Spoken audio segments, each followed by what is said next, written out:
कई बार ऐसा होता है कि बच्चा सोचता है कि आईआईटी का एग्जाम है, पता नहीं किस तरह का होगा। ये एक कंफ्यूजन बच्चों का बना रहता है। लेकिन आप ये समझिए कि सब्जेक्ट नॉलेज अगर आपको है तो आप आईआईटी का कोई सा भी एग्जाम आप दे सकते हैं। सर एक बहुत बड़ा कंफ्यूजन ये भी रहता है डीजे सर कि स्पेशली 12th के बच्चों में कि बोर्ड और जेई में कैसे बैलेंसिंग किया जाए। 80% तक तो आप ये मान लीजिए कि बोर्ड का सिलेबस ही जेई मेंस का सिलेबस है, जहाँ तक हम मेंस की बात कर रहे हैं। कि टीचिंग की मेथोडोलॉजी दो तरह के हैं, एक है रोट लर्निंग और दूसरा है उसके एप्लीकेशंस। आप सबसे पहले पेपर पढ़ के देख लीजिए कि कितने कितने क्वेश्चन आपसे हो रहे हैं और जो नहीं हो रहे हैं, कौन से कट वाले कौन से गोले वाले, इतना कर लीजिए।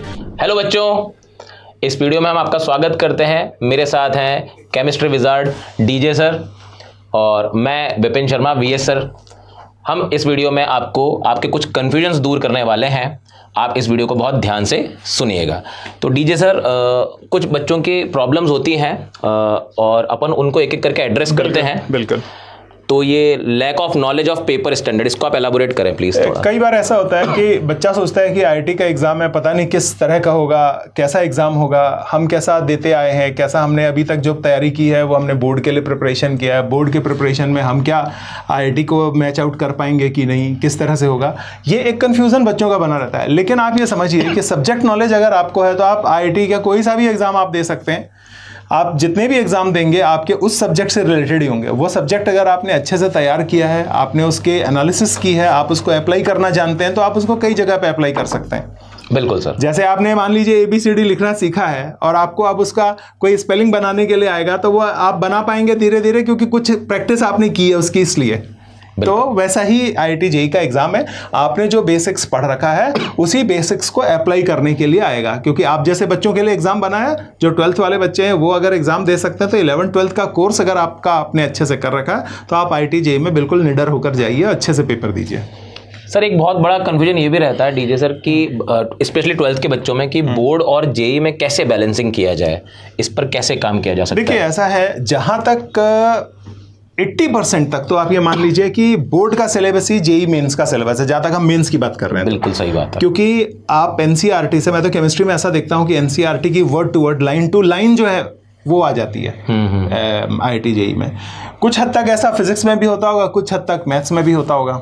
क्योंकि जो मतलब आपने जो बोर्ड में पढ़ रखा है उसका एप्लीकेशन, ज़्यादा से ज़्यादा उसका एप्लीकेशन होता होगा जो जेई में आएगा। बिल्कुल एप्लीकेशन पार्ट ही आएगा। मतलब थ्योरी तो आपको वहां से पढ़नी है, तो बोर्ड में और इसमें तो डिफरेंस है ही नहीं कुछ इस तरह का। पढ़ना तो आपको वहां भी है, यहाँ भी एनसीईआरटी वहां भी पढ़ना, एनसीईआरटी यहाँ भी पढ़ा, थोड़ा एप्लीकेशन आपको जेई के लिए ज्यादा पढ़ने हैं, बस इतना सा फर्क है। तो मतलब सर का कहना ये है कि थ्योरेटिकल लेवल पर अगर आपको एनसीईआरटी तैयार कर रही है तो उसकी एप्लीकेशंस आपको अगर देखनी है तो उसके लिए आप आईआईटी जेई इनके पेपर्स को सॉल्व कर सकते हैं, इस तरह के क्वेश्चन सॉल्व कर सकते हैं। बिल्कुल।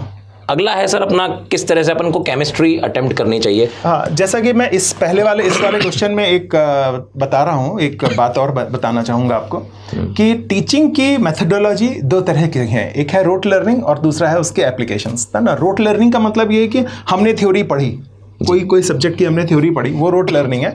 वो आपको याद ही करनी पड़ेगी, वो आपको समझना ही पड़ेगा, व्हाटएवर जैसे भी आप समझते हैं। जैसे आपने 2 का टेबल पढ़ा है तो आपने उसको याद किया ना, पढ़ा नहीं, आपने उसको याद किया और कब से आप याद करते आ रहे हैं। अब उसको जब अप्लाई करने की बारी आएगी, कहीं पर अगर आपको मान लीजिए 4 × 2 की बात करनी है तो वहां पर आप मल्टीप्लाई ही तो करेंगे उसको। बिल्कुल सही। तो वो उसका एप्लीकेशन हुआ। तो बेसिक नॉलेज आपको एनसीईआरटी से मिलेगा और एप्लीकेशन आपको क्वेश्चन करके मिलेंगे, जो आप अपनी शीट करते हैं, मॉड्यूल करते हैं, इनसे आप इसको अप्लाई करेंगे। यानी आपकी जो रोट लर्निंग है उसके एप्लीकेशन आपको हमारे यहाँ की जो शीट है, मॉड्यूल्स हैं, ये सब करने से, क्वेश्चन करने से मिलेंगे। तो ये आपका बोर्ड और उसमें ज्यादा डिफरेंस नहीं है, एप्लीकेशन यहाँ ज्यादा करना है और वहाँ रोट लर्निंग है, बस इतना सा फर्क है। अब आपका दूसरा सवाल था कि केमिस्ट्री का पेपर कैसे अप्लाई करें, कैसे करना चाहिए हमको। तो मैं केमिस्ट्री के बारे में जहाँ तक बता रहा हूँ आपको कि हमारे क्या केमिस्ट्री में या किसी भी सब्जेक्ट में ऑब्जेक्टिव क्वेश्चन जो भी होते हैं वो 3 टाइप के ही होते हैं। पहले टाइप का क्वेश्चन ये कि स्टेटमेंट पढ़ के आपको ऑप्शन पढ़ने की जरूरत ही नहीं रहती। ठीक है। जैसे मान लीजिए मैंने पूछ लिया कि मीथेन में कौन सा हाइब्रिडाइजेशन होगा, तो आपका जवाब होगा sp3। अब आप अपना सोचा हुआ आंसर 4 ऑप्शन में से चुनेंगे कि इसमें कहां पर है। उस क्वेश्चन में आपको सोचने की जरूरत नहीं, ये रोट लर्निंग के थ्रू आपका हुआ है। अब दूसरा क्वेश्चन ये होता है, दूसरे टाइप का क्वेश्चन, ये सबके सही होंगे, ये आपका भी सही होना चाहिए। ये सबके सही है, आपका सही नहीं होगा तो सिलेक्शन नहीं होगा। बिल्कुल। लेकिन आपका सही हो जाएगा तो भी सिलेक्शन नहीं होगा, क्योंकि सबका सही है वो। अब दूसरे टाइप का क्वेश्चन ये होगा कि ऑप्शंस देखे बिना क्वेश्चन ही पूरा नहीं होगा। हाँ करेक्ट। जैसे फॉलोइंग में से किसका बॉन्ड एंगल ज्यादा है, किसका बॉन्ड एंगल कम है, सपोज ऐसा पूछा, तो यहां पर आपकी रोट लर्निंग का एप्लीकेशन वाला पार्ट है।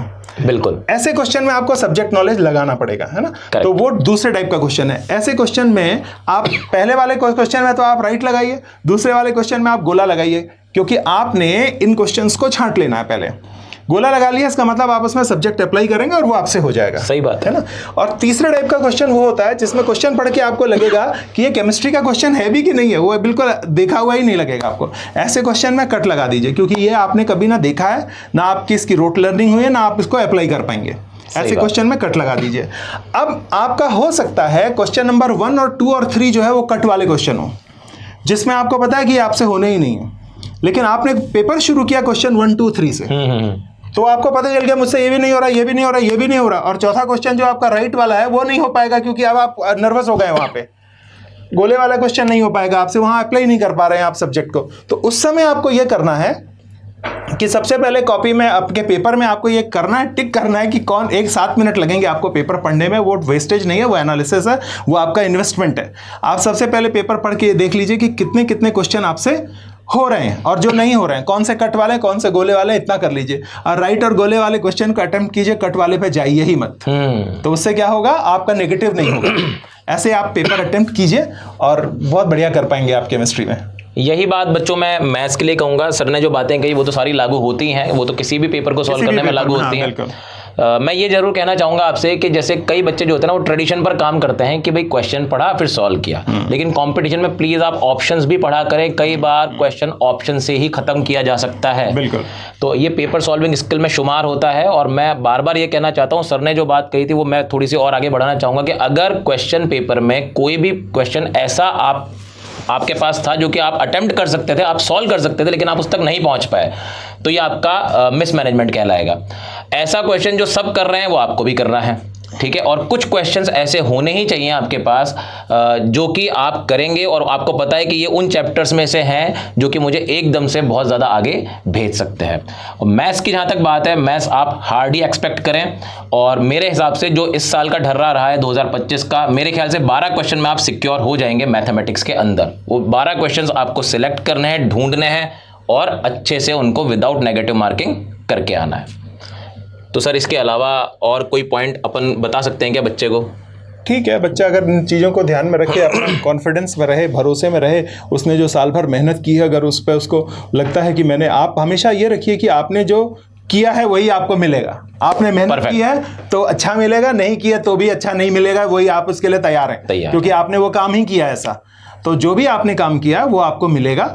आप मेरा ख्याल से सभी बच्चों ने मेहनत की है, पढ़ा है सभी बच्चों ने, तो अच्छे रिजल्ट्स भी होंगे आप लोगों के। कॉन्फिडेंस में रहिए, कॉन्फिडेंस में रहिए, कॉन्फिडेंस से पेपर दीजिए, भरोसा रखिए अपने ऊपर, अपनी मेहनत के ऊपर, नर्वस मत होइए, डिस्ट्रैक्ट मत होइए, ठीक है। ऑल द वेरी बेस्ट बच्चों, थैंक यू वेरी मच।